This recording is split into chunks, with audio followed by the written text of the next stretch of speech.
Everyone, तो आज हम बात करने वाले हैं बायोलॉजिकल क्लासिफिकेशन में किंगडम मोनेरा की।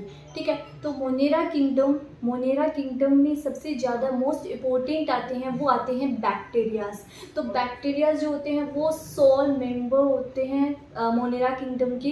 तो bacteria is the sole member of the Monera kingdom and इनकी जो स्ट्रक्चर होती है वो सिंपल होती है, लेकिन इनका कॉम्प्लेक्स बिहेवियर होता है। कॉम्प्लेक्स बिहेवियर का मतलब इनके पास में एक्सटेंसिव मेटाबॉलिक डाइवर्सिटी होती है, जैसे कि ये ऑटोट्रॉफिक भी होते हैं, हेटेरोट्रॉफिक भी होते हैं एंड कुछ टाइम में कीमोऑटोट्रॉफिक भी होते हैं। ठीक है, इसके बाद में हम बात करते हैं कि बैक्टीरियाज हैं वो सॉल मेंबर क्यों होते हैं। बिकॉज ये एवरीवेयर प्रेजेंट होते हैं, चाहे वो डिपॉसेंस हो, हॉट स्प्रिंग हो, डिजर्ट हो या स्नो हो, इस प्रकार के हर एरिया के अंदर प्रेजेंट होते हैं। तो इसीलिए अपन बोलते हैं मोनेरा किंगडम को soul member. And handful soil के अंदर 100 ऑफ बैक्टीरियाज प्रेजेंट होते हैं।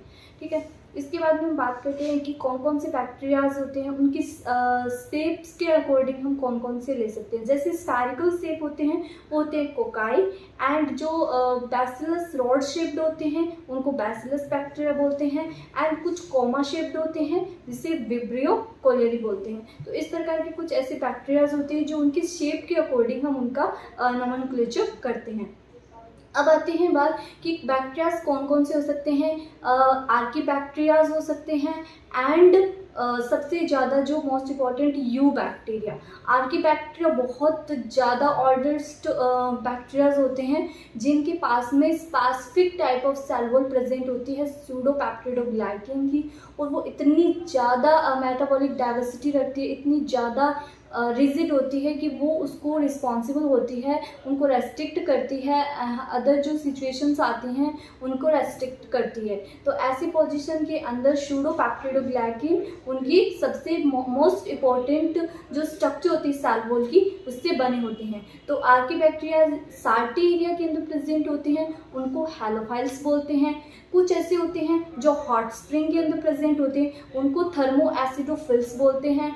एंड कुछ ऐसे मार्शी एरिया के अंदर प्रेजेंट होते हैं, उनको अपन मैथोजेंस बोलते हैं। तो ये सारी की सारी जो स्ट्रक्चर ऑफ मेटाबॉलिक डाइवर्सिटी और complex behaviour and simple structure, सब चीज़ों को लेकर चलते हैं। एंड सबसे ओल्डेस्ट जो बैक्टीरिया होते हैं वो होते हैं आर्की बैक्टीरिया। इसके बाद में हम बात करते हैं यू बैक्टीरिया। यू बैक्टीरिया जिनको ट्रू बैक्टीरिया भी बोलते हैं, बिकॉज इनकी जो बॉडी होती है वो रिजिड बॉडी होती है, इनके पास में सेल वॉल प्रेजेंट होती है, एंड सबसे इम्पोर्टेंट बात, इनके पास में जिलेटिनस सीथ होती है जो कि blooms in polluted water body से उनकी रेस्ट्रिक्ट करती है, उनकी प्रोटेक्शन करती है।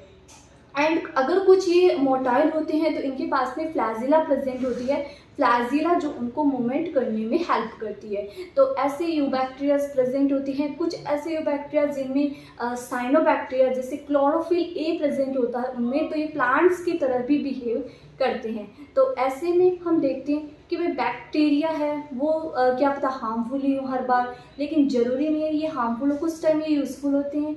जैसे कि कर्ड प्रोटेक्शन में, कर्ड जो प्रोड्यूस होता है उनको बनाने में, एंड उनके साथ साथ में लैक्टोबैसिलस बैक्टीरिया जो उनके लिए रोल प्ले करता है। Lactobacillus bacteria is a formation bacteria, किसके लिए होता है, कर्ड के लिए।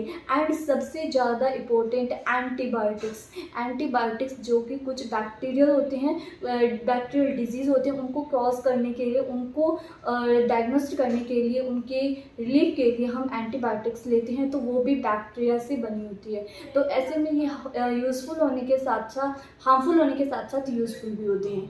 एंड कुछ हार्मफुल होते हैं जैसे कि क्रॉप्स के अंदर कुछ पैथोजेंस क्रिएट करते हैं, फाइब्रोसिस हो सकते हैं, कुछ विब्रियो कोलेरी टाइप हो सकते हैं, कुछ अलग प्रकार के बैक्टीरिया जो कि बहुत ज़्यादा हार्मफुल होते हैं, वो डिजीज़ कॉज करते हैं। तो ये हार्मफुल बैक्टीरिया अलग होते हैं। इसके बाद में हम बात करते हैं सबसे छोटा जो मोनेरा किंगडम के अंदर ऑर्गेनिज्म है वो है माइकोप्लाज्मा। तो माइकोप्लाज्मा क्या होते हैं, इनके पास में कोई प्रकार की सेल वॉल नहीं होती।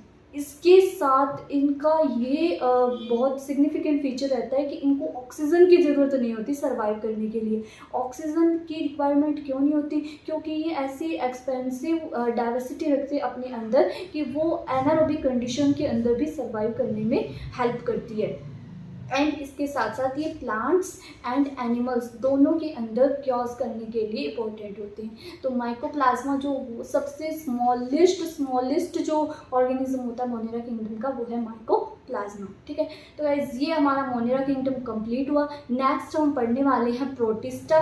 तो सबसे पहले हमने मोनेरा किंगडम में क्या पढ़ा, कौन कौन सी बैक्टीरियाज हैं, जैसे कि आर्कीबैक्टीरियाज हैं, यूबैक्टीरियाज हैं, एंड उसके बाद में हम कैसे कैसे कहाँ कहाँ मिलते हैं, जैसे डीपॉसम्स के अंदर, थर्मोसिडोफिल्स के अंदर, मार्शी एरिया के अंदर। तो उनकी एनसीईआरटी के अंदर डिफाइन फीचर्स लाइन है, जो मैंने आपको एनसीईआरटी की हर एक लाइन को कवर कर दिया है मोनेरा किंगडम से रिलेटेड।